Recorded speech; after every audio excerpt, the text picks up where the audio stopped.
All right, we got Nora Crosthwaite here. Nora, thank you so much for joining our interview today. Thank you for having me. Yeah, absolutely. I've been really excited about this, especially when we met for the first time a little while ago, and just learning your personality um, I was really excited for this one. So, Good. jumping in, tell me a little bit about how you got started in the real estate world. Like many people, I took a roundabout approach. I had a full career in software development and implementations, and had a midlife crisis, first of many, as it turns out. Quit my job on a whim. I did give, 2, 3 weeks notice, and had no clue what I wanted to be when I grow up. By the way, I still don't. But the year before, my mom had passed away, and my realtor that helped me sell her house in Texas, because I was the executor, was amazing. So, 5 months into my mental journey, I ran into an acquaintance who had just activated her real estate license. And I said, "So, what's the market like?" And we talked real estate for half an hour. And after that, she said, "Why aren't you doing this?" And I went, I don't know. So I remembered my amazing realtor from Texas and went, "Yeah, I want to do this. I want to be that person the way Melanie was for me." So 7 weeks later, I was licensed. That's awesome. And were you licensed here in Iowa then? Yes, I am licensed in Iowa. That was in 2005. So I'm coming up on my 8-year anniversary of doing real estate. And I'm so lucky to be able to be the supporting actor in so many stories. Yeah. No, that's a good insight for how you deal with your clients. So, getting started, what were some of the struggles that you had initially? Switching careers from software development to then just jumping into real estate. So I had no sales background. I had no contacts in real estate. I had no experience whatsoever, like zero. And there were a few. We have a lot of realtors in general, right? So I had associated my self-worth with being a, you know, project director or program director on these multi-million-dollar international software projects.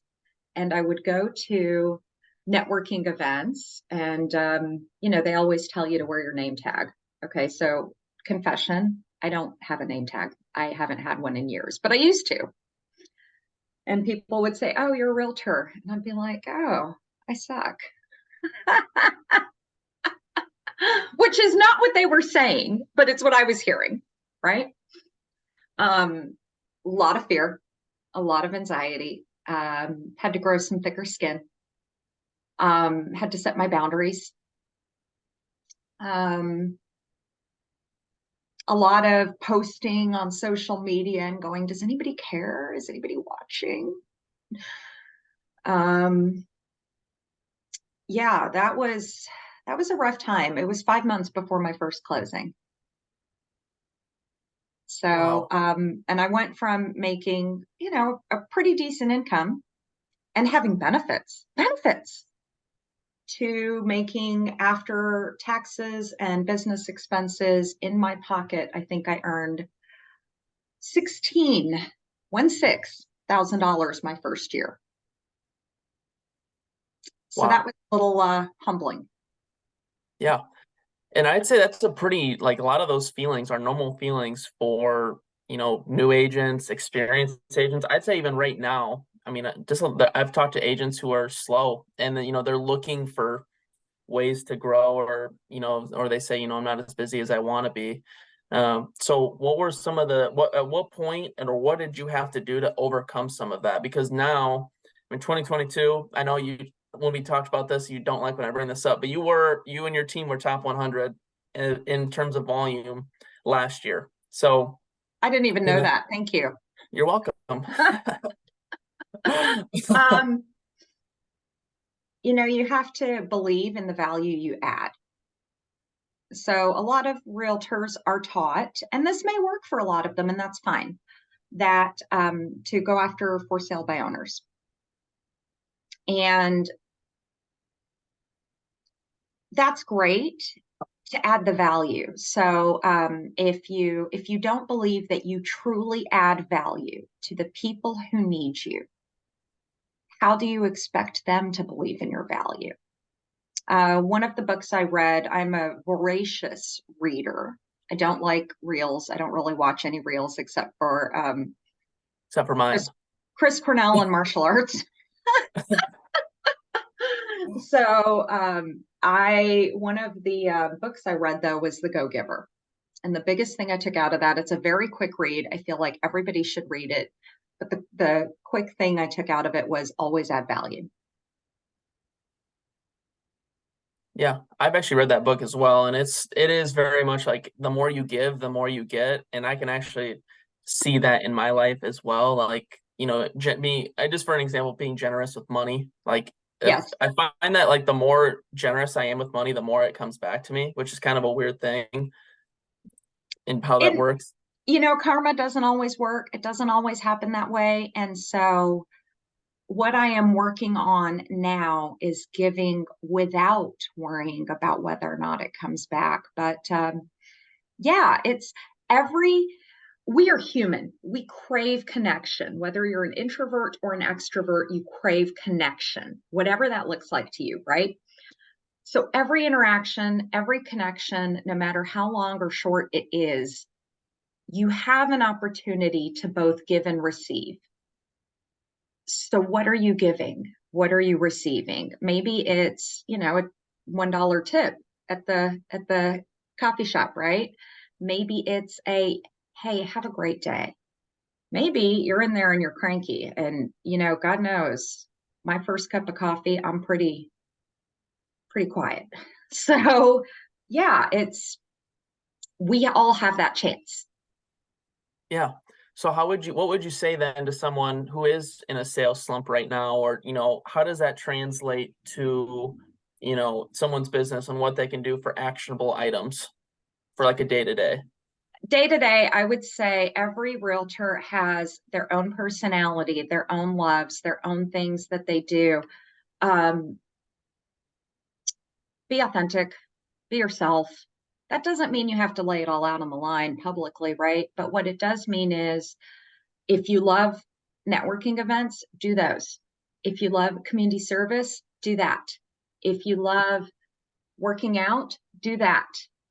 Do what feels right to grow your business. Think outside the box a little bit. I had a very interesting conversation yesterday with my broker, and he said, maybe realtors need to go old school and we need to look at pre-foreclosures and we need to door knock with somebody because it's not safe prior to open houses. And we need to get out in the community more and show that worth. I think it's going to be a very hard transition for new agents because they don't have that backlog of past clients, reviews, and experiences. The last 2 years, I mean, business has been awesome. I'm slow right now. I won't say I'm slower than I want to be. I actually feel like I work just as much as I want to right now. But it's going to be part of it. We have to get uncomfortable. Yeah. And generally in these times are when on the back end of it is when, you really make that jump. I feel like every top producer has said, like, just by listening to you don't seem worried. Like, this is for you. This seems like, hey, I've done this. I know what this is like. You get through this. And this is when you really make the jump. I'm really not. I'm really not. I have agents on my team, and I was talking to one of them yesterday. We do our team meetings on Mondays, and she said, I'm really trying to figure out how to build business right now, but all of these people are saying they're 6 months to a year out. And I said, holy cow, do you realize the pipeline you're building? Like, are you listening to yourself? This is your pipeline. Give us 6 months. and you're going to be busier than you've ever been in your life. And I can't wait to see it. Yeah. And are those pretty typical conversations that you have with your team? Like what does a sales meeting look like? Obviously day to day or every week, I'm sorry, that does a sales meeting. Like how do those conversations go? It's not really a sales meeting per se. It is a team meeting. We talk about, we focus on two different areas. One is your tactical. Which transactions are in the hopper? What do we need to do now? What's about to blow up? What's closing, etc. The next one is strategic. That's the second half. Okay, so let's learn something new. Maybe it's reviewing the new purchase agreement, or let's talk about our next way that we're going to love on our clients, our past clients, or let's talk about how we build that pipeline and what we need to do. So we do try and focus on both. I make it a practice that we only skip maybe one every 5 or 6 meetings is what I try for. It's harder during the summer, but even then we've only skipped maybe one a month. It's a time for us to reconnect. It's a time for us to motivate each other. It's a time for us to ask for feedback from each other. It's meant to be a safe space. Yeah, that's awesome. So, with your team, how many team members do you have? I have two right now. Two. And at what point did you make that jump to add the first team member, and then how that's obviously gone to now two? And I know you have a separate business as well with probably employees as well, but just focusing on the real estate side first. On the real estate side, I added an assistant probably too early, in the sense that there are standards, so to speak, or suggestions as to when you add an assistant. I had a former client in 2017 contact me and say, "Hey, listen, do you know anybody that's looking for part-time assistant work?" And I went, I like you. Why don't you come work for me? And she's like, "Oh, really?" And I went, "Yeah." And then I'm like, "Oh crap, what have I done?" But that first year, it was just her and me. And she had some real estate background. At the time, she was unlicensed. I had systems in my head that we had to put on paper. And I didn't have my business as branded with its own logo, and I didn't have my own domain and all of it. I really needed time to set that up. So we spent a year doing that. I didn't start out to start a team. That was not the goal. It was, I want to keep doing what I love when I want to. When, there are things falling through the cracks, I'll figure it out. And what was falling through the cracks was my post-closing follow-up. So I think that getting through a transaction is phenomenal, but if you skip the post-closing follow-up, you're losing out on the next transaction. Since then, if I see someone I really like and I'm ready to bring them on, I add to my team. That's it. Yeah. It's not, I don't have a master plan. I'm sorry to disappoint, but I don't have the master, I want to have 20 agents on my team thing. And there's nothing wrong with that, honestly. But I want to go back to the post-closing follow-up, because I think this ties into, the big theme, and like the really the secret that you've been and that you should be sharing now which would be like the one stat that realtors do not track but should. So talk to me a little bit about what that stat is, how that applies to every agent. Yeah, did you like that, little kind of volley there into that topic? I know it was really good. I was like, Thank you. let's That's find the it. right spot for it. Um, I think the stat is that maybe 35% of people that are going into their second or third or whatever they're not their first real estate transaction, use the realtor they used before. It's abysmal. Whatever it is, it's abysmal, right? Very few people will even remember their realtor's names 2, 3, 5, 10 years later. Okay. So the stat that I track is the percentage of people who have closed with me who do it again. That's it. Now, this is not a stat for newbies, only because you don't have any closings to go off of. This is a stat when you've been in the business about 3 years, and that's approximately when I started tracking it. A corollary to that is the percentage of clients that refer you. That's a little harder because you don't always know about referrals, especially if someone's at a party and they go, oh yeah, we're going to buy a house. And then your past client goes, oh my God, my realtor's amazing. And the person says, well, I already have a realtor. Like those you don't know about as much.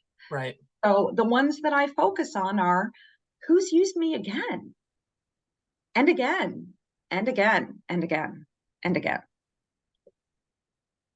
So what would you say then? Because I know you said it's not for the newbies, like for the stat to the track, but I do think being new, I think it's important for people to know how that follow-up should work. So give some examples of what you and your team do to follow up with past clients to have I mean, that retention is extremely high. So talk Yeah, about what you guys my, do. my retention, I'm being very honest, is between 90 and 95%. And I know this because I can tell when somebody didn't use me before when their mail comes back to me as undeliverable. So I'm not just making it up, right? I know it. Post closing, let's start with post closing. I've gotten my check, it's deposited. At closing, at the closing table, I tell my clients, listen, you can contact me for any reason at any time, period, the end. If I don't know the answer or I'm not the right person, I will help you find that, period. And I tell them, I'm going to send you an email in about 10 to 14 days with some follow-up items. For buyers, that includes a reminder to get sewer insurance, a reminder to do homestead exemption. For sellers, it's a reminder that I'm going to mail their closing disclosure to them in January. I do that for buyers too. And in those emails, I even tell them ahead of time, I'm going to ask you for a review. If you can't give me 5 stars, that's fine. I want to know why. I truly want to know why. So I send that email. I told them I'm going to do it, and I do it. Part of our post-closing process is to go ahead and take let's get some props for this closing. We will add it to Zillow's past sales. We ask for the review. We post it on social media, and I'm very careful about what I post. I don't use names anymore. I use initials. I might tell a little bit of their story, but I'm always cognizant of my client's anonymity. I learned that because I had a client once who was buying a house and had an old relationship and did not want that partner to know that she had bought a house. I don't tag them, and that is, again, to protect their anonymity. But if somebody has referred us, I will absolutely tag the referrer. Absolutely. Hey, thank you so much for referring us. Then I update my CRM with their anniversary date. And because I've done that, they immediately go on 3 lists. Number 1, my pop by list. Number 2, my anniversary list. And number 3, my client event list, assuming they haven't moved out of the area. My pop by list, every year I do gifts and we drive around and drop off a gift. Oh, I wish I had one, but we're out. We're just finishing up our pop bys this year. And it changes every year and it strains my creativity every freaking year. I have to think of something else, right? Because, you know, people may not be home, blah, blah, blah, whatever, but I drop off a gift at their house. And it doesn't have a business card in it. All it says is something cutesy like, hey, have a wonderful summer from the Home Sweet Des Moines team. They know me. They don't need my number, hopefully. Client events. We do 1 client event per year, and that also changes every year. We do them on a Sunday afternoon, and we prepare starting 2 or 3 months in advance for that. The client touches for that event, we send a save the date card. We send an invitation in the mail, and we send a customized email with an RSVP link. And we try to make it very cognizant of the differing needs for people. Some people have children, some people don't. Some people have dogs, some people don't. And we try to make it very, not a lot of time. We're not doing it to rah rah, we rock, because it's not about me, right? And the value of it is not how many people show up. So then the week before, anybody we haven't heard from, I'll text them. Hey, I hope you can make it on Sunday. I'd love to see you. Okay, so then most of the time, if they haven't RSVP'd, I can be pretty clear they're not coming. And I'm okay with that, by the way, because I've texted them personally to say, I'd love to see you. For those that come, obviously hugs, whatever, it's great, right? I've had people now, we've done it consistently. Oh God.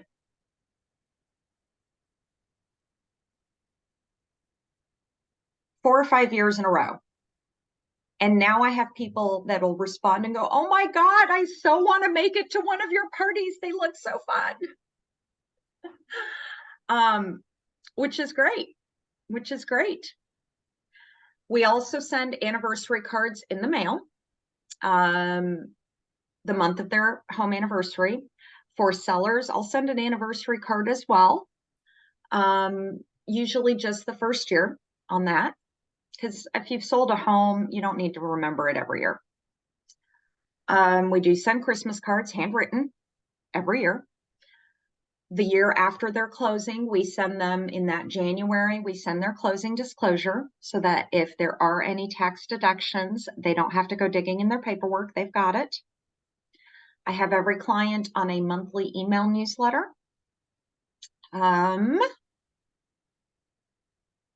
Yeah, that's it. So I know a lot of people. Do you? Go ahead.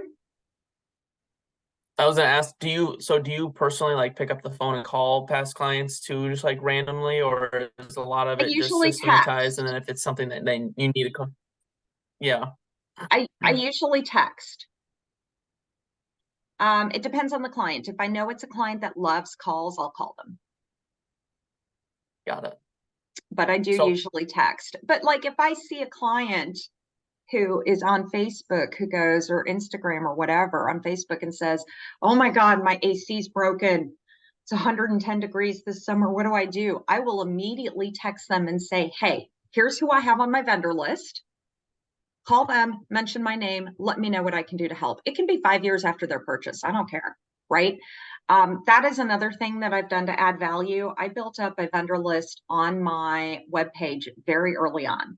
And it's not just mortgage lenders and inspectors and like people to get through the transaction. It's everything house related. So it's electricians, plumbers, AC, pest control, carpet and flooring, contractors, drywall, whatever. And I tell people, whether or not you're my client, use my list if you need it. If you don't, great. But if you are in the middle of the night going, oh my God, it is 95 degrees in my house, feel free to use it. Feel free to use my name. Hopefully that will help. And if you need me to escalate, I will. yeah, it's nice that you go to bat for your clients, which I think that's the big thing, is you see this as a like a true relationship game. I know that's a cliche thing to say, but when you can back that up by going to bat for your clients, and hey, if you need me to get involved, I'll get involved. Like that is massive, and I'm guessing that's partly why your retention is so high with past clients as well. I'd like to think so. I've never checked. So what I haven't tracked, shame on me, is why my retention is so high. I don't really care. It's high. That's all I care about. I suspect it's different for every person.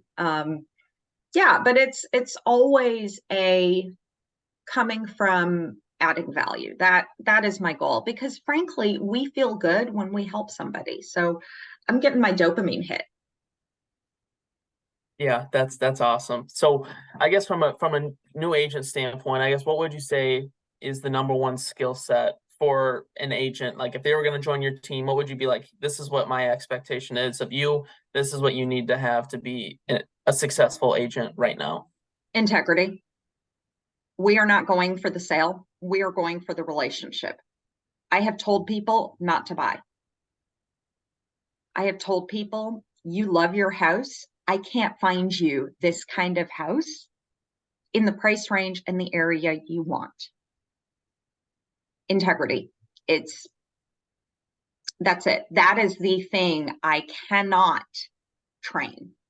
When I see agents that say they got into the business because it's, they really like to look at houses, to me, that's a red flag.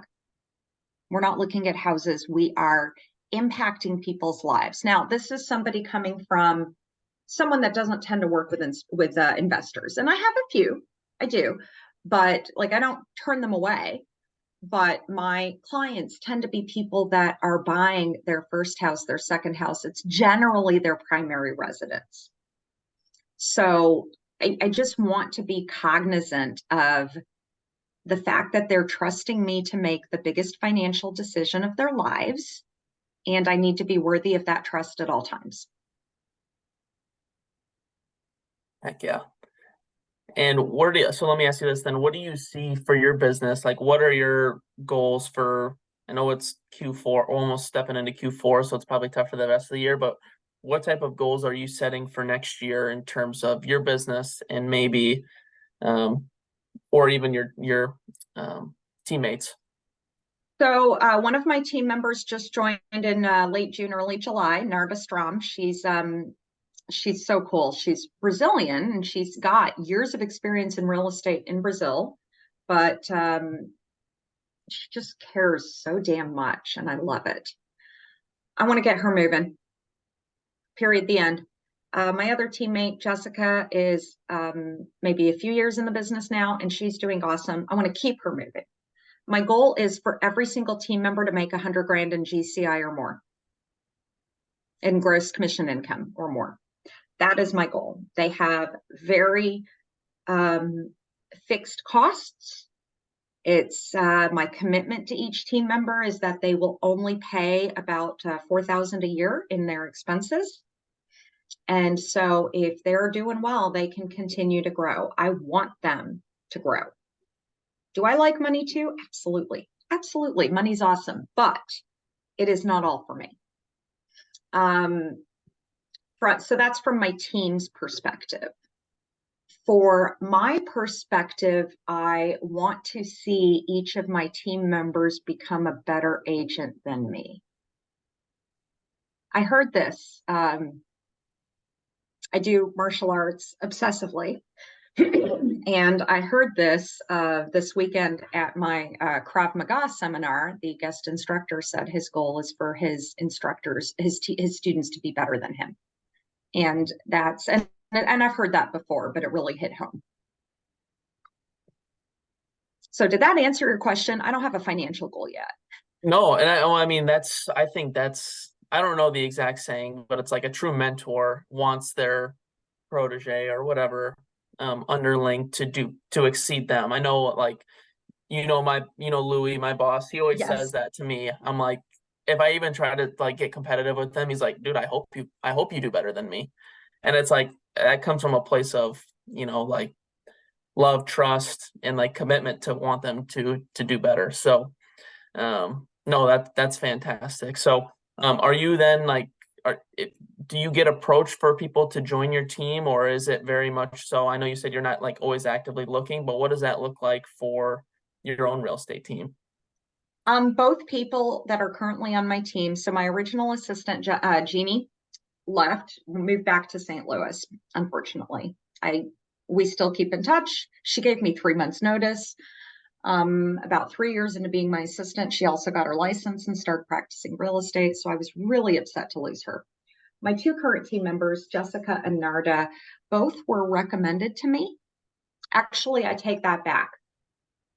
I was looking for a new team member last year when Jessica emailed me and said, hey, I see you have a new listing. Can I hold it open? And I went, no, because somebody already is. But I love this initiative and I want to get to know you. So, and we talked for a while.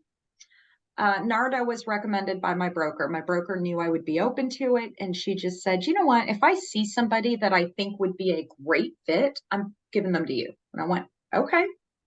So she gave me a couple of names. One I spoke to, it wasn't a good fit, and that's fine. And then Narda and I talked, and yeah, what I bring to my team are systems, not just like paying for things like software, email address, domain, CRM, blah, blah, blah, but also the systems, also the checklists, also the procedures, so that it really limits what they have to do besides just showing, selling, etc.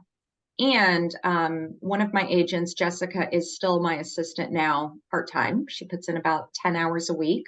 So she does all the running.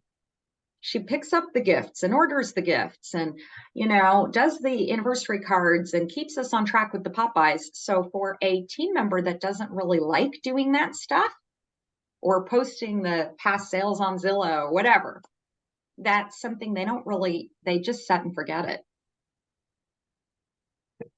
Yeah, that's awesome. So I'm going to pivot. I'll make this my last question because I do want to be respectful of your time and I want people to be Thank able to you. ask you questions.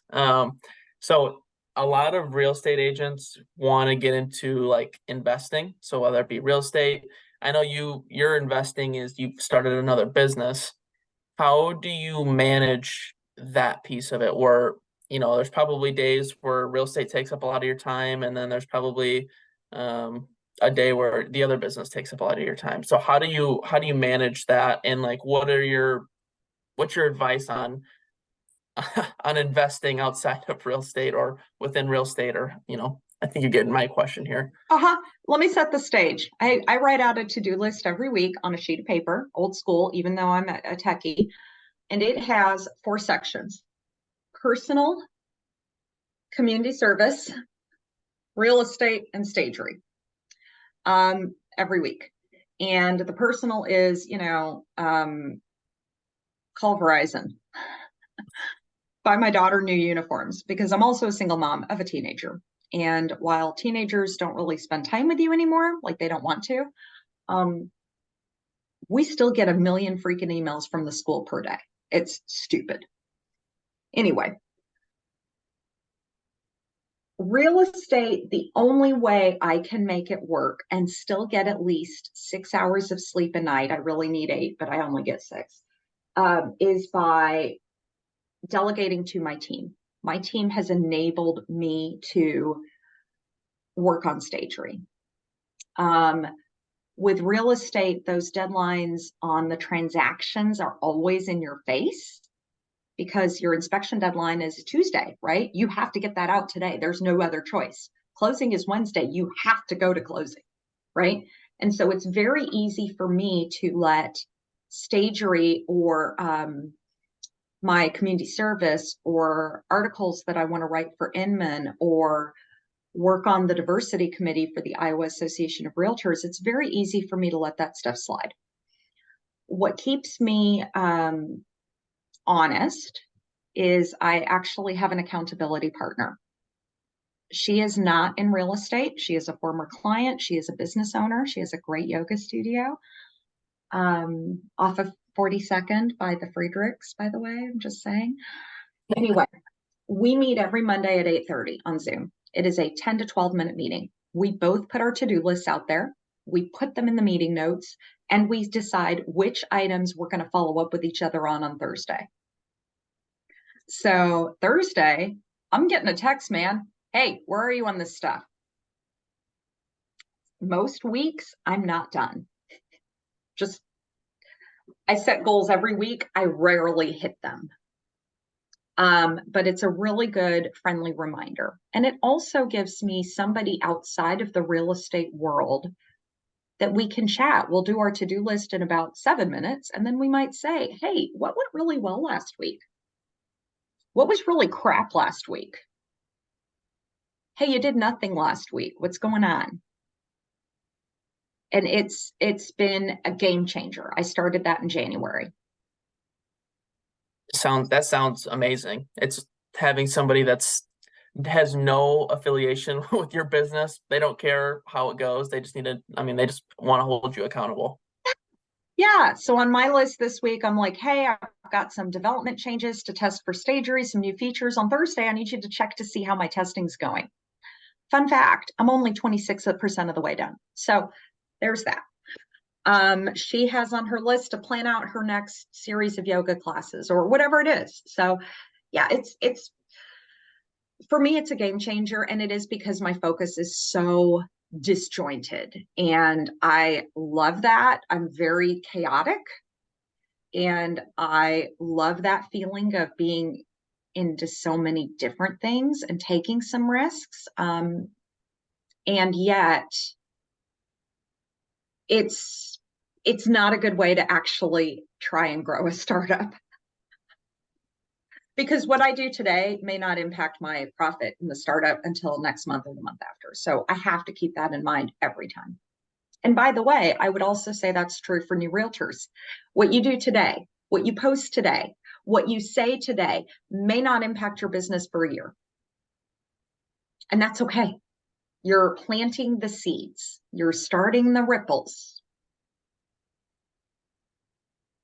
Yeah, that's great advice. And I think we all need to hear that. It doesn't even have to be new, it could be experience, like especially right now where things are slower. What we do today, we're gonna see the impact for 12 to 18 months from now, more than likely. Yeah. Yeah. You know, it's funny. One of my team agents and I were talking about reels the other day, and she said, you know, I post my reels and I don't know if anybody's watching. And it occurred to me last night. I like to have fun on my personal Instagram. I post reels of me rocking out to my glorious hard rock, bitter and angry music. And I only do it really to embarrass my teenager because her friends follow me. I'm cool. What can I say? And I noticed last night, I'm like, wait, this is like the fifth or sixth one, and I've got a ton more views much faster. And I'm not even trying to get business. It's more because I'm having fun.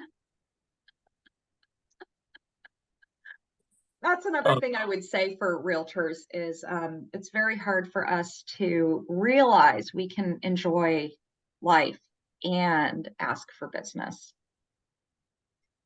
It's you don't always have to put your game face on. People that don't approve of my, there it is, tattoos, or my love of Chris Cornell, love of my life, or the way I'm raising my daughter, or my political opinions don't need to use me. And I am okay with that because if we don't respect each other, I'm not going to enjoy the transaction. They're not going to trust me. And it's just best if we part ways. yes, that is absolutely refreshing to hear, honestly. Yeah, So I can tell you one of the clients I did not retain fit into one of those categories. And I'm okay with that. yeah, that's awesome. All right, well, I'll open this up for questions. Nora, thank you so much. Thank I you, Jared. I always love talking to you. This is I I always you did. make me laugh all the time. I love it. So, all right, well, I'll open it up for questions. Aaron, Devin, Jamie, if you guys have any questions for Nora, now's your time. And then, like I said, Nora, if there's a few questions, great. I want to be respectful of your time. So, go right ahead. I don't have any questions, but it was great just listening to you and taking some notes. I really appreciate your time and you speaking with Jared and helping the rest of us. Hey, thanks, Jamie. By the way, shameless plug for realtors. If you're not a part of my group that I started, sorry, Jared, close your ears. You're not eligible. I did start a Raising the Bar in Real Estate Facebook group because I'm old and I use Facebook. So feel free to join Okay. if you have not joined. And but it's called Raising the Bar in or Raising the Real Estate Bar. I'll put it in the chat. Awesome. I'm old school too, and I like to use a notebook. So I wrote it down. What would it Uh, take to join that group? get your license. Awesome. Well, thank you. Yeah, I'm putting the link in here right now. So, Okay. okay, cool. I have no questions, but thank you again, Nora. I appreciate it. I agree with you about the tattoos and the political thing. And like Jared said, it is refreshing slash making me feel more comfortable about stop being a secret agent, let it be known and just be yourself, like you said. So thank you. Yeah, and you know what? It's not even just being a secret agent. I get into martial arts. I get into affordable housing. I love to volunteer. And that's stuff I do. You know what I'm not? I'm a horrific band mom. I hate doing all the band game snacks for my kid and her band group. I would pay a great deal of money to never be asked to volunteer again. A lot of times in real estate classes, you hear, oh, go volunteer at your kid's school. No, I will not be that mom. So I don't do it. It's not me. And I'm sure that all of the other moms and dads are probably very grateful. I love the honesty. I told my kid that when they first started last year, when they first started asking for volunteers, I said, kid, how much do I have to pay to never be asked to volunteer again? And she's like, I don't know, Mom. I did go to her on her band trip and chaperone though, because which was a 5-day journey or 6-day journey, 2 of which were on a bus with 40 teenagers, by the way. So, I mean, I sacrificed, right? But I did that because that felt great to me.